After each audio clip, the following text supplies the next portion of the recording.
Hello, fellow traders. 'Tis I, the Rumpled One, coming to you Monday, June the 7th, the year's 2021. Let's talk trading. Trading is part science and part art.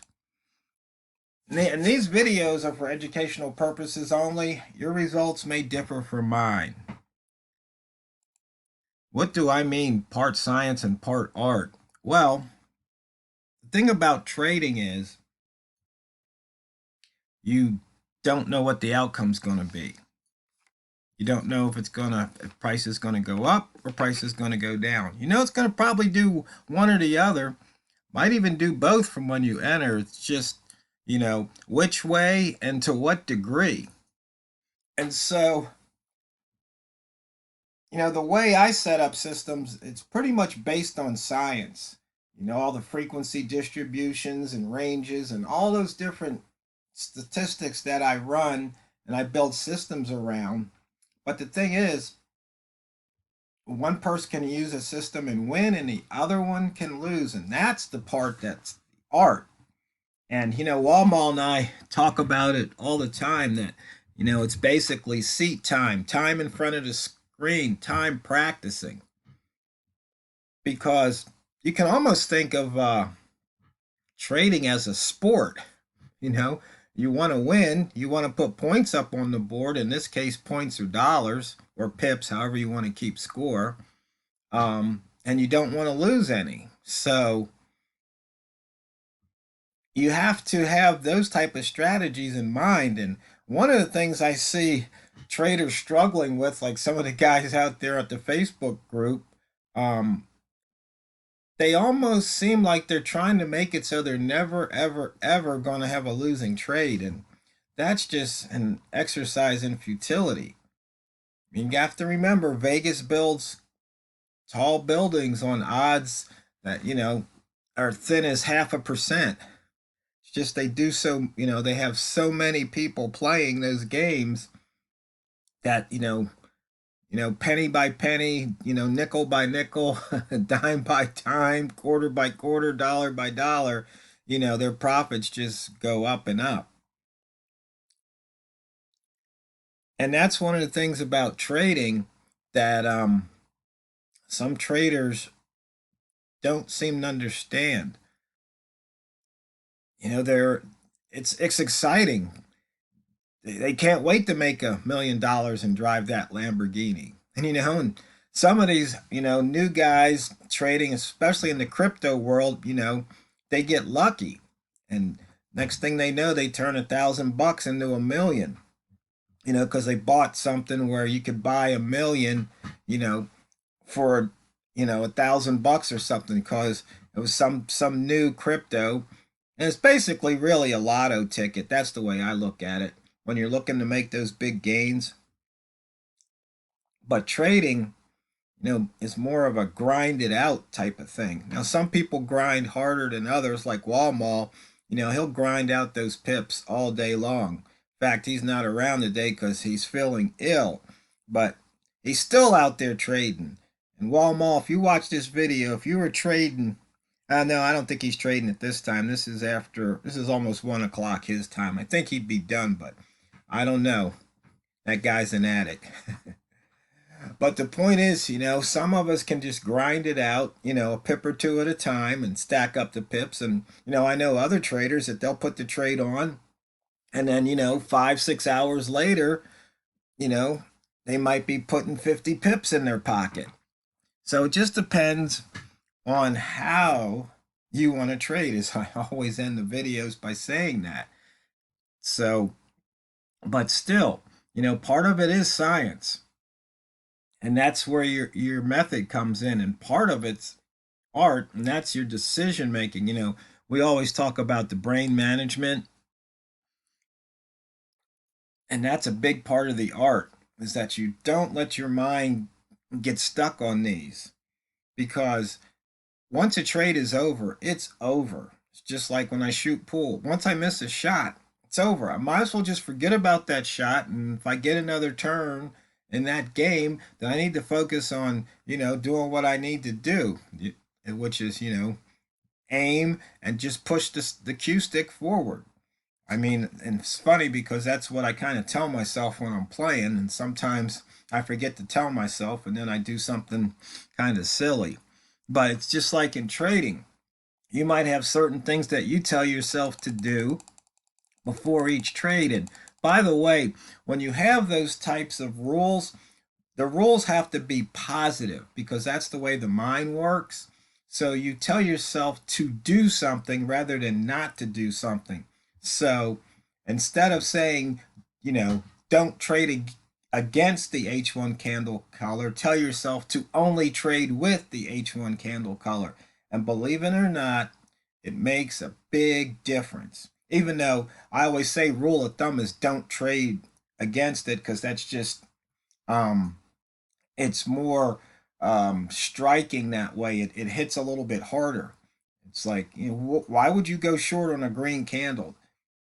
It's just like, don't do that. But when you're talking to yourself, it's like, hey, H1's green, I need to be long. H1 green, I need to be long. H4 green, I need to be long. Rather than saying, oh, H1's green, don't short, don't short. Because your mind's going to hear short, and sooner or later you're going to go short, and you're going to wonder what went wrong. That's part of it. So, I mean, it's just like all day long, I've been wanting to short the pound because, and as soon as I said that, you see how it jumped up. It's just because when I looked at the charts, I'm saying, hey, you know what? The pound's up in that territory where it's about time to get short again. And so let's just go through these charts here. So you see here on the weekly, it's in the upper wick zone. It's making a new high. I'm thinking, rat trade, even though we've only had 75 pips of range, but the day is pretty much over. New York guys will come back in an hour or so from lunch, and we'll see what happens then. But my bias was definitely short, even though it opened in the launch zone, dropped down, and then launched right through it as I was asleep. But that's just what happens. Hindsight, I should have had a trade sitting there, a buy limit order in the 20s. And if you wonder why I say that, I'll show you in a little bit. But you can see here, we crossed above the opening range for the month right here at 41.44. And you see we're 42 pips up from there. So that was an indication to take a long trade back into the opening range. It looks like we might wind up with an inside bar today if we keep going the way we're going. And you can see here, once again, we broke above the Friday close.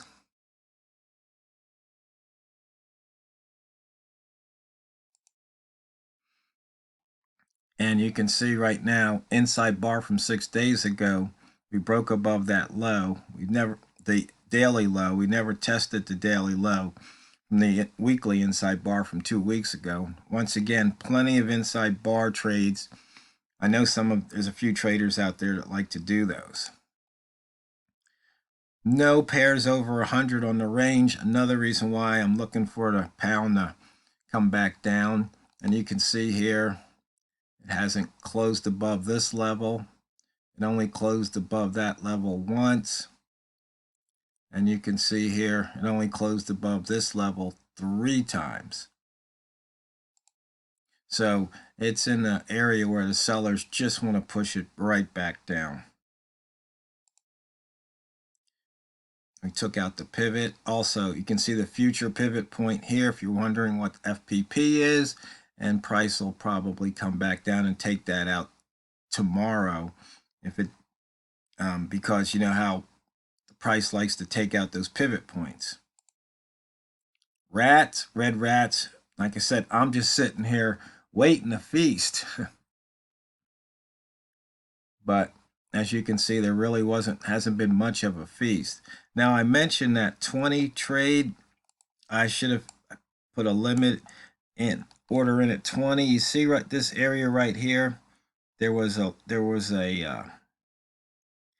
ranging between here. It went up, it went down, it went up, then it took off. Well, you see it got back in that range, and you see this area right here, the 141.16, 17. That's why I said I should have had a buy in around 20, because you can see what happened here. So price dipped down, actually dipped below that area, and then came right back up through it, tested it again, and took off. But I was asleep. But that would have been something I could have plotted out in advance. Does it always work? No, not necessarily, because if you would have done the same thing here, you might have looked at a drawdown from this level. So, but once again, it's part art, part science. Statistically is one thing, but what it actually happens in the moment is a totally different thing. And so that's why you have to trade in the moment, but with rules. You make some decisions on the fly, some decisions you make, before you trade. It's like a game plan in football. You watch the game, you see the coaches on the side, they've got their calls all charted out in their playbook. That's why I came up with the exit playbook. But in my exit playbook, there's like column A, column B, column C, depending on what the market's doing at the time.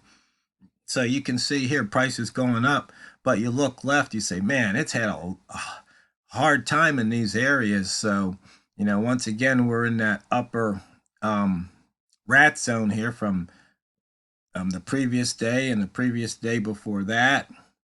So it's quite possible that you're going to see price do a big drop. Like here, it took 2 hours to drop. Here, 1 hour to push up. So we'll just have to wait and see. And as we're looking at these charts, you can see price is just inching up just a little bit. So the pivot trading plan, it said the bias was short near the pivot, but that didn't work out very well in this particular case. So he had a moderately bull overlapping high value is what that stands for. So you just have to wait and see what happens. But you can see prices breaking out of these H4 highs, making new highs. It did it there. It did it there. So don't want to get steamrollered in front of a H4 candle. So usually if you see a big one like this, then usually there's more momentum follows through. So there's a big one, a lot of momentum. And you see here it pushed up, but then it fell back down. Anything can happen, right? It's trading. Missed pivots, we had one back in May. We've taken them all out in June so far, even though June's only 5 trading days old. We're in that upper wick zone. So price wants to, leave it one way or the other. So it's either going to come up here or come down here. I'm looking for it to come down here. On the higher low, lower high, you can see we've got one right here about 41.87, which is right at the edge of this imbalance zone, bullish imbalance that was created on the M1. It's only 2 pips of imbalance, but we just have to see how price reacts when it gets in this area. Once again, the Walmall method here, long triggered at 80. You had a couple of more times to get back in. Broke the previous H1 high. You're up 4 pips. Just add them to the pile. Now you can see here the filter. We're in the 20th hour.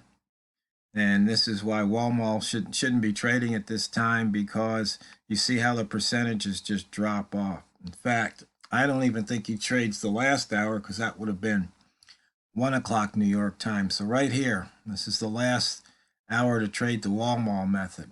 Really almost any method just based on range, because the range goes away.